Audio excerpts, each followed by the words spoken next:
പത്തനംതിട്ട സീരിയലിൻ്റെ വരാനിരിക്കുന്ന ഒരു അടിപൊളി എപ്പിസോഡാണ് കേട്ടോ പറയുന്നത്. അപ്പോൾ നമ്മുടെ ചാനൽ ഇതുവരെ ആരും സബ്സ്ക്രൈബ് ചെയ്തിട്ടില്ല എങ്കിൽ എല്ലാവരും ഒന്ന് സബ്സ്ക്രൈബ് ചെയ്ത് സപ്പോർട്ട് ചെയ്തേക്കണേ.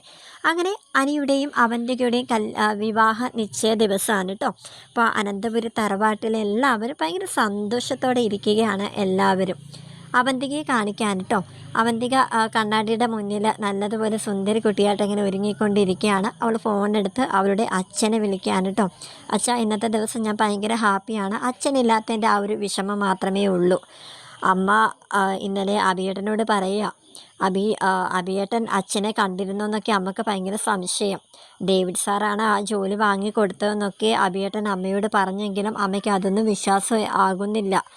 ജ്വല്ലറിയുടെ ഓണർ അച്ഛനാണെന്ന് അറിഞ്ഞ ആ ഒരു നിമിഷം മുതൽ അമ്മയ്ക്ക് എന്തൊക്കെയോ സംശയം. എന്തായാലും ഞാനിതുവരെ ഒന്നിനും പിടികൊടുത്തിട്ടില്ല. അതുകൊണ്ട് തന്നെ അമ്മ എന്നോടൊന്നും ചോദിച്ചിട്ടുമില്ല ഇതുവരെ.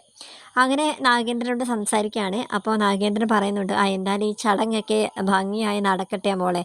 മോൾ ഒന്നിനെക്കുറിച്ചും ഒന്നും ഓർത്ത് ടെൻഷൻ അടിക്കാതെ ഇരിക്കുമെന്ന് പറഞ്ഞ് നാഗേന്ദ്രൻ്റെ മകളോട് പറയുകയാണ്. താഴെ എല്ലാവരും നല്ല ഹാപ്പിയോടെ ഇരിക്കുകയാണ്. അനിയെ കാണിക്കുമ്പോൾ അനി ഭയങ്കര ദുഃഖിതനായിട്ട് ഇരിക്കുകയാണ് കേട്ടോ. ആദർശ് അവന് ധൈര്യം പകർന്നു കൊടുക്കുന്നതായിട്ട് കാണിക്കുന്നുണ്ട്. എടാ, നീ ഹാപ്പി ആയിട്ടൊക്കെ നിനക്ക് എല്ലാ പഴയതൊക്കെ നീ മറക്കുന്നൊക്കെ അനിയോട് പറയാണ് കേട്ടോ.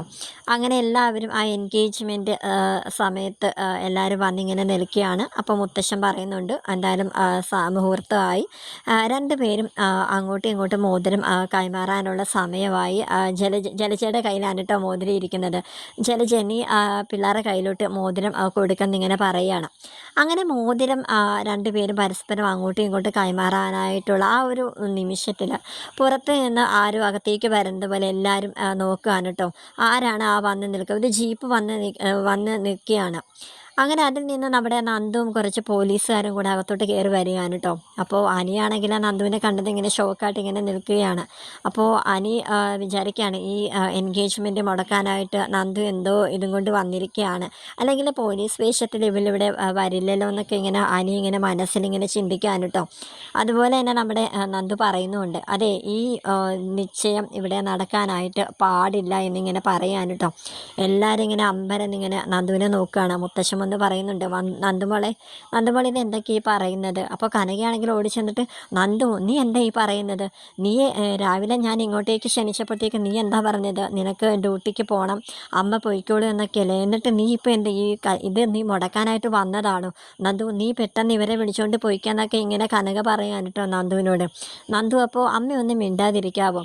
മുത്തശ്ശനോട് എന്നിട്ട് പറയുന്നുണ്ട്, സാർ, വേറൊന്നുമല്ല ഞാനിവിടെ വന്നത്, എനിക്കൊരു പരാതി കിട്ടിയിട്ടാണെന്ന് പറയുകയാണ്. പരാതിയോ? ആരുടെ പരാതി കിട്ടിയിട്ട് എങ്ങോട്ടേക്ക് വന്നതെന്ന് പറയുമ്പോഴത്തേക്കും നന്ദു, എനിക്ക് അനാമികയുടെയും അച്ഛൻ്റെയും പരാതി കിട്ടിയിട്ടാണ് വന്നത്. ലീഗലി ഇതുവരെ ഡിവോഴ്സ് നടന്നിട്ടില്ലല്ലോ അനിയുടെയും അനാമികയുടെയും, അതുകൊണ്ട് തന്നെ ഈ നിശ്ചയം നടക്കാൻ പാടില്ല എന്നും പറഞ്ഞിട്ടാണ് കേട്ടോ അനാമികയുടെ പരാതി. അങ്ങനെ നന്ദു പറയാണ്, അതുകൊണ്ട് അനിക്കെതിരെ ആക്ഷൻ എടുക്കേണ്ടി വരും, അതുകൊണ്ട് എൻ്റെ കൂടെ അനി ഒന്ന് വരേണ്ടി വരുമെന്ന് പറഞ്ഞിട്ട് അനിയെ കൂട്ടിക്കൊണ്ട് പോവുകയാണ് കേട്ടോ. അങ്ങനെ എല്ലാവരും പറയുന്നുണ്ട്, അയ്യോ എൻ്റെ ജാനകി പറയുന്നുണ്ട്, അയ്യോ എൻ്റെ മോനെ കൊണ്ടുപോകല്ലേ എന്ന് പറയുന്നുണ്ട് കേട്ടോ.